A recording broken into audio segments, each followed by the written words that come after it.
There is a room that is supposed to be the safest room in the world. You know the one. The room where the chairs are angled slightly toward each other, and there is a box of tissues on the side table, and the lighting is deliberately soft, and the person sitting across from you has a wall of credentials behind their head, and a legal and ethical obligation to hold what you say in confidence. The room where the rules say that whatever you bring in, the rawest and most frightened and most honest version of yourself, the version you cannot show anyone else, will be held carefully and used only in the service of your healing. That is what the room promises. That is the entire foundation of what happens inside it. And when that foundation is solid, therapy works. It changes people. It saves people. It has saved more people than most of us will ever know. But here is what nobody tells you about that room and that foundation and that wall of credentials. The credentials certify training. They do not certify character. And a person with sufficient training and insufficient character, sitting inside the institutional authority of that room, with the full weight of a professional designation behind them, and a client who has been systematically primed by their partner to believe they are unstable, that person can do damage that takes years to fully measure. This is not a story about therapy. This is a story about what happens when the room that is supposed to protect you becomes the room that is used against you, and about the woman who found her way out of it anyway. Welcome to Venom Thread. Tonight we go somewhere we have never gone before. Her name was Laurel, and she was 36 years old when her husband Marcus suggested they try couples therapy. They had been married for 5 years, and the marriage had developed, in the language Laurel used at the time, a texture that she could not adequately describe except to say that it felt like something was consistently slightly off in a way she could not locate or name. Not dramatically wrong. Not the kind of wrong that announces itself and that other people can see. The subtle and persistent wrong of a life that looks exactly right from the outside, and that produces in the person living it a low-grade unease they have no framework for, because the externals offer no explanation. The house was fine. Their finances were managed. Marcus was professionally successful and socially well-regarded and functioned in their shared life as a competent and present partner in all the visible ways. The unease was Laurel's alone. She carried it quietly, and she attributed it, for a long time, to herself, to her own difficulty with comfort, to a history of anxiety she had managed since her 20s, to the particular way she had of finding the shadow edge of things that were otherwise fine. When Marcus suggested therapy, she felt, genuinely, relief. She thought, this is the right thing. We will go into the room together, and we will find the thing that is slightly off, and we will fix it, and the unease will have somewhere to go. She did not know that Marcus had already been in the room, that the slightly off texture of their marriage had a source he was already managing, and that the therapy he was proposing was not an attempt to fix the marriage. It was an attempt to fix the narrative. The therapist's name was Dr. Paul Whitmore.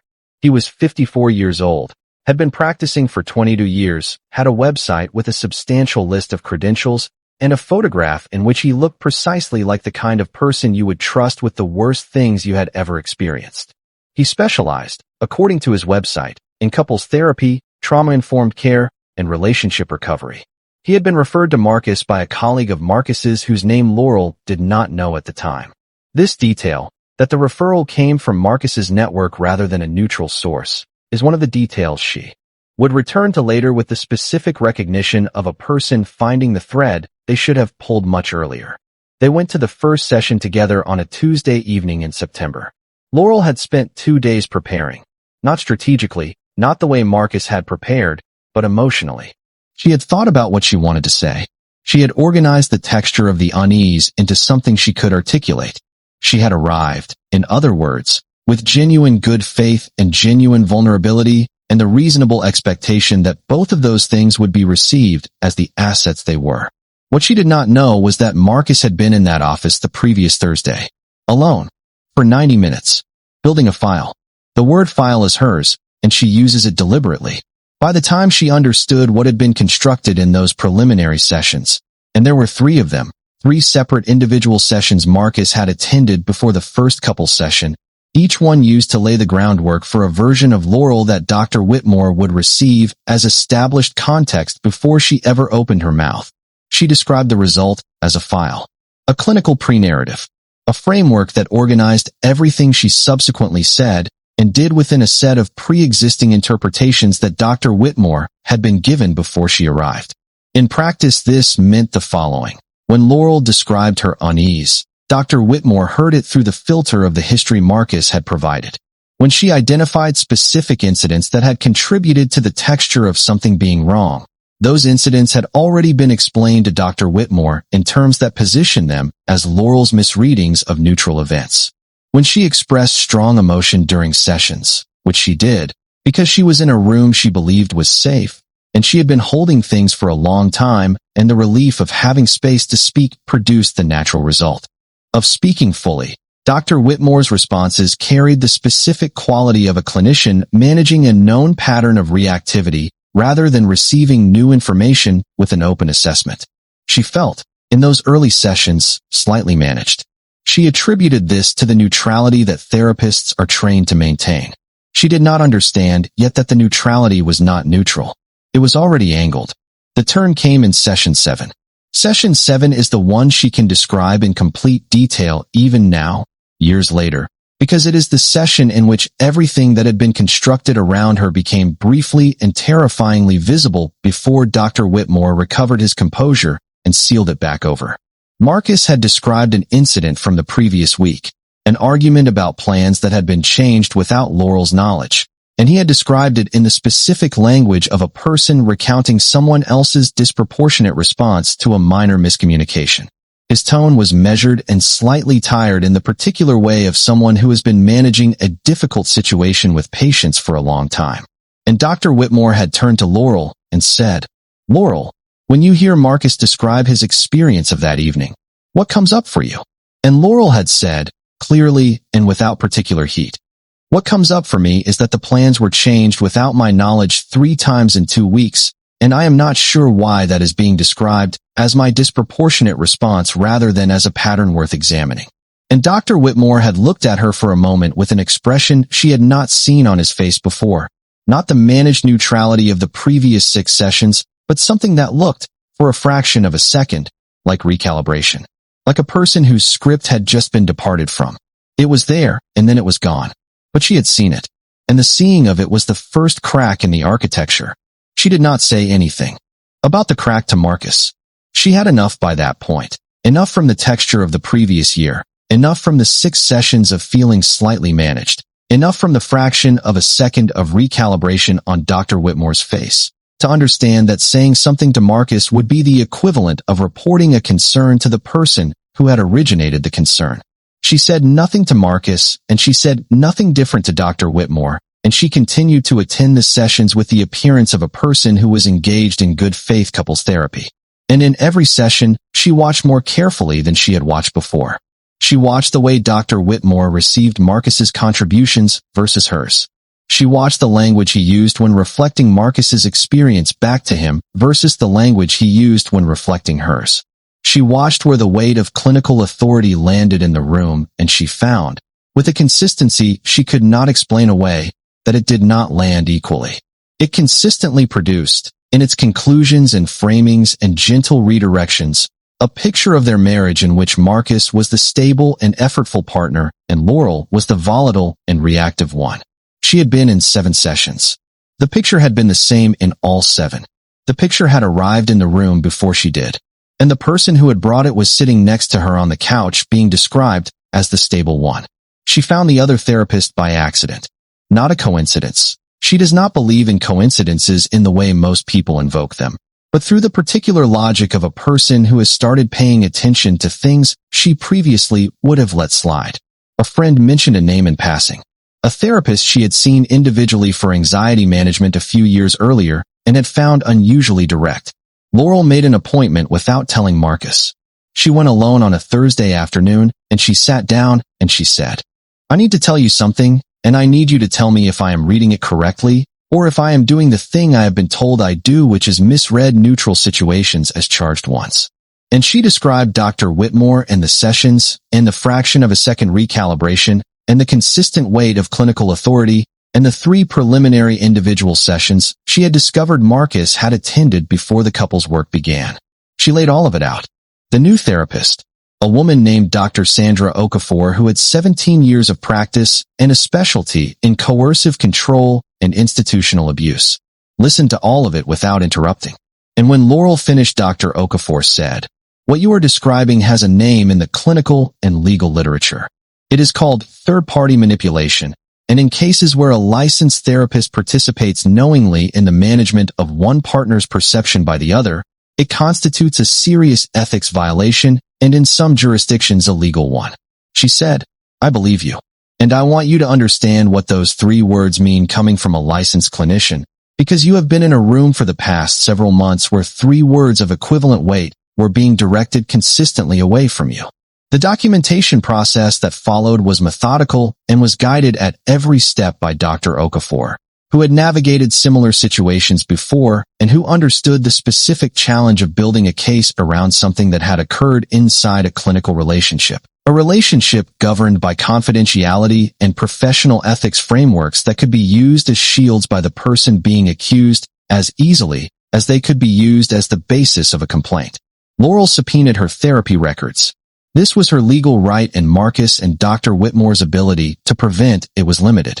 What the records showed, when she and Dr. Okafor and an attorney went through them, was a clinical file in which Laurel's contributions to sessions were consistently documented using language drawn from a diagnostic framework that implied a pattern of emotional dysregulation. Marcus's contributions were documented in language that implied patient and persistent attempts to support a struggling partner. The records from the 3 preliminary individual sessions Laurel had not known about, contained assessments of her that were based entirely on Marcus's account of her behavior and that were contradicted in multiple specifics by the content of the subsequent joint sessions. The records were, in other words, a paper trail of a coordinated narrative. They documented not therapy but the management of a perception, and they had Dr. Whitmore's signature on every page. The ethics complaint was filed with the state licensing board 3 months after Laurel's first appointment with Dr. Okafor. The complaint was 46 pages long and was accompanied by the subpoenaed session records, a detailed analysis prepared by Dr. Okafor identifying the specific clinical and ethical violations, and testimony from a third licensed clinician who reviewed the records independently and reached the same conclusions. Dr. Whitmore's attorney responded within 2 weeks with a statement that attributed the complaint to the distorted perception of a client whose instability had been documented in the clinical record, an argument that Laurel's attorney described as the most self-defeating legal strategy she had encountered in 12 years of practice, because it invited the board to determine whether the clinical record was reliable, which was precisely the question the complaint had asked the board to examine. The board's investigation took 6 months. During those 6 months, Laurel filed for divorce. She had not filed earlier because she had needed the documentation process to reach a certain stage of completeness before Marcus understood the full scope of what was coming and could no longer manage the information environment in the way he had been managing it. When the divorce filing arrived, combined with the ethics complaint and the subpoenaed records and the independent clinical review, Marcus did what people do when the architecture they have built is suddenly fully visible from the outside. He hired 3 different attorneys in 4 weeks. He could not find the angle. There was no angle available. The documentation was too complete. The licensing board's findings were issued on a Thursday morning, and Laurel read them alone at her kitchen table with a cup of coffee she did not drink. The board found that Dr. Whitmore had engaged in conduct constituting a serious violation of professional ethics through his participation in the management of a client's perception by her partner, his failure to maintain appropriate neutrality in the therapeutic relationship, and his documentation of clinical assessments derived from a single source without disclosure to the affected client. His license was suspended pending a full review. The full review was completed 4 months later and resulted in revocation. He did not practice again. Marcus's divorce proceedings concluded 14 months after Laurel filed, in a settlement that her attorney described as reflecting the complete absence of leverage available to a person whose primary instrument of control had been comprehensively documented and submitted to a state licensing board. He received what the law required him to receive and nothing additional. Laurel received what she had built and earned, and what the accounting, when it was finally done by people who had no stake in the outcome, reflected as hers. I sat with Laurel for a long time after she finished telling me this. Not because the story required more time. She told it with a precision and a chronological clarity that reflected years of having organized it into something she could carry without it carrying her. I sat with her because there was a question I needed to ask that I had been building toward for the entire conversation and that I did not want to rush. I asked her, at the moment you realized that the therapist was part of it, what did you feel about therapy itself? About the room? About whether you could ever go back into a room like that and offer the same vulnerability you had offered in the beginning? She was quiet for longer than she had been quiet at any other point in our conversation. And then she said, I think the honest answer is that I felt, for a period, that the room itself had been contaminated. Not just Dr. Whitmore's room. The concept of the room. The safety that the room is supposed to represent. And I grieve that. I want to say that clearly because I think it is important. What was done to me did not just damage my marriage and my sense of my own perception. It damaged my relationship to the very institution I had gone to for help. And that is a specific kind of violence that does not get named often enough. She paused. She said, but I went back into a room. Dr. Okafor's room. And it was different because she was different. And what I learned from the difference is that the safety of the room was never in the concept of the room. It was always in the character of the person sitting in the other chair. I had been taught to trust the credentials. I learned to look behind them. She is in a different city now. A different life, built from the pieces of herself that the previous one had not managed to reach. And there were more of those pieces than she would have predicted during the years she spent being told they were symptoms. She sees Dr. Okafor still, not weekly, but monthly, maintaining what she calls the thread back to the version of herself she was before the room was used against her. She has not encountered Marcus in over 2 years. She does not expect to and does not want to and has organized her life so that the probability of encountering him approaches zero, which she describes not as fear, but as hygiene. The most important thing she does now, and she does it deliberately, as a practice, is trust the unease. The specific low-grade persistent unease that she carried for 5 years inside her marriage and attributed to herself. She now treats it as data, not as pathology, not as a symptom of her anxiety or her difficulty with comfort or any of the other frameworks she was given to explain it away. She treats it as information produced by an accurate system that was temporarily convinced to doubt its own accuracy. The system was never broken. It was interfered with, and the interference is over. Thank you for being here on Venom Thread tonight. If this story made you think about the rooms you have trusted and the people sitting in them, good. That is what it was supposed to do. Share this with someone who needs to hear that being disbelieved by a professional does not make you wrong. Subscribe and hit the notification bell. New Darkness drops next week. We are not finished.